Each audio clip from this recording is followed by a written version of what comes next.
And it happened very nonchalantly. My sister was just like, well, you know, Dad has HIV. And I was like, I don't know what you're talking about. I've never heard that before. And I literally hung up the phone with my sister. About 3 minutes later, I got a call from my mom, like, I didn't know you didn't know. You were crying on the phone together. She's like, everyone thought you knew. They just had, it literally slipped their minds that I did not know.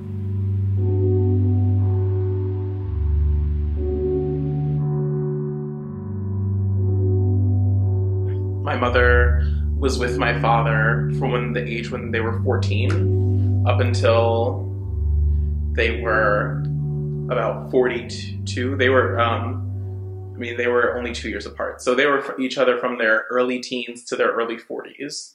So really, like, she still says, and he would say, like, they were the love of each other's life. One of my biggest memories of my father, he was the cook in our family.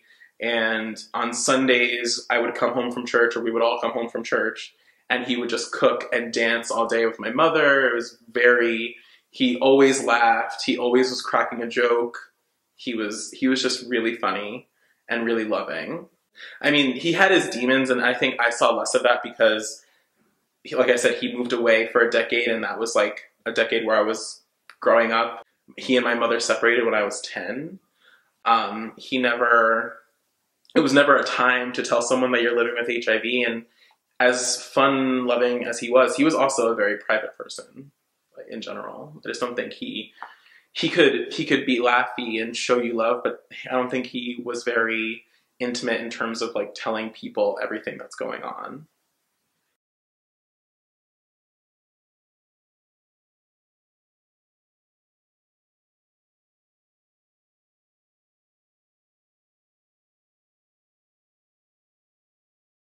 My father is the youngest of 5 boys. He also has some sisters, but of the 5 boys, he's the youngest. And when he was 11, my grandfather and my grandmother, now remember they're living in the projects on the Lower East Side right now, in the timeline of the story. And my grandfather and my grandmother split up. They divorced. And my grandfather moved to the Bronx, and my grandmother moved somewhere else. And they left all the children in the apartment by themselves with no supervision. So my father fell into using drugs. I mean, he was left alone and parentless at 11, and only his older brothers to take care of him. So he ran in with the wrong crowd and started using drugs. And the first time that he kind of had another family was when he started dating my mother. They were probably about 14 or 15. And then my grandmother and my mom's family kind of became his adopted family, but still no one was watching him. So I know that he had a group of friends that were all IV drug users together, and they shared the same needle that they kept behind a loose brick in the staircase of the project building where they lived. My father tested positive while my mother was pregnant with me. So that's 1989, late 1988, early 1989. So at that point, he was 34, 35. And so I was tested when I was born for HIV and my mother was tested throughout her pregnancy because my father tested positive while she was pregnant. So there was concern that I would be born with HIV, which I was not. In a way, actually, I think maybe like being pregnant with me helped my mother stay HIV negative, because I think they were having less sex while she was pregnant.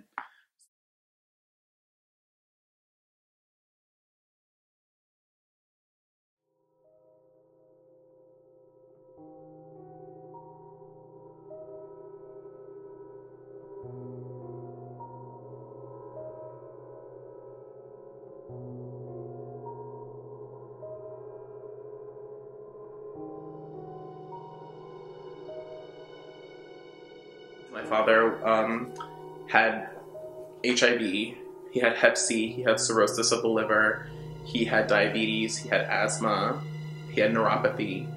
So his body was struggling. His body was in a constant struggle to live.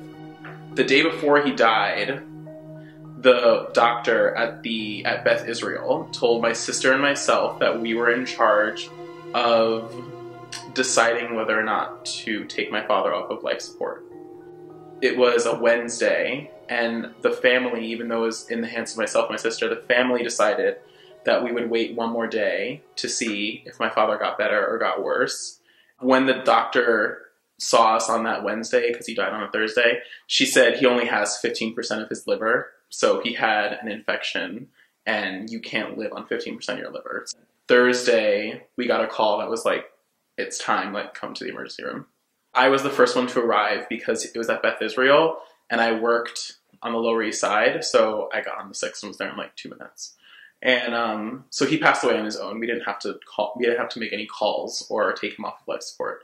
The day that he passed away, we had to go to the funeral home and pick out the card that would be like the card you get when you go to someone's funeral. And my sister and I picked out the card, and we told the funeral person, the first sentence we said was, he was a person who loved life.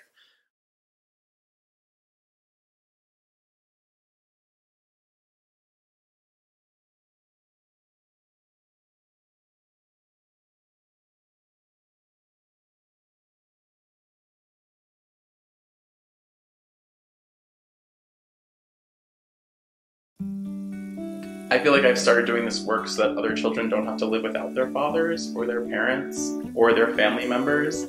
I recently was on a panel at the New York Public Library where we talked about the way that HIV and AIDS impacts families. And I think that there's a narrative in the mainstream that it's just single gay men who are living with HIV. And there are people whose families have been torn apart by HIV or losing a parent, a mother, a father, a child to HIV. I think that it's so interesting how HIV comes into play in my own family. I mean, I have a heterosexual IV drug user father who passed away from HIV, and now I am a young gay man of color living in New York City in 2014, trying to navigate staying HIV negative. Two wildly different experiences, but they're still so tinged with HIV, and I sometimes feel like the story of HIV unites me and my father in this really weird way. I think my father serves as a motivation for me to work in HIV because I see kind of how voiceless he was. He was living with HIV. He also was living with drug addiction. I think he was living with alcohol addiction. I mean, he brought me to NA meetings when I was young. Like, he would be like, we have to go to this meeting, sit in the back, please be quiet. You know, like, so I was around it. And one thing I always say, especially when I talk about my father, and then going into dating too, is I think I was really blessed to, like, love my father and then find out that he had HIV, because it turns out that my whole life I was loving someone who was living with HIV. And so it's not scary to me anymore. Like, now it's like, if I have to date someone who's living with HIV, I'm like, oh yeah, I love my dad, and my dad was living with HIV, so I don't see the problem. So it's like, I kind of feel like I was blessed to, like, these 25 years that I've been alive, I've always loved a man who's living with HIV, and it was my father.